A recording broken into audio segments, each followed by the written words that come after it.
সেটা আছে। তাই আজকে লক্ষ লক্ষ মানুষ দর্শনের জন্য আসছেন।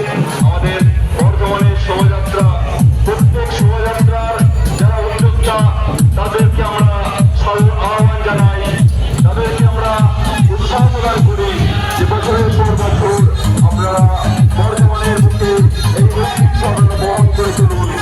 সুন্দর হয়ে উঠুক আমাদের শোভাযাত্রা, সুন্দর হয়ে উঠুক আমাদের দর্শন, সুন্দর হয়ে উঠুক আমাদের রামনবমীর কার্যক্রম। সকলকে শুভেচ্ছা, ভালোবাসা, প্রীতি ও ভালোবাসার শুভেচ্ছা রইল। আপনারা রামনবমীর যাত্রা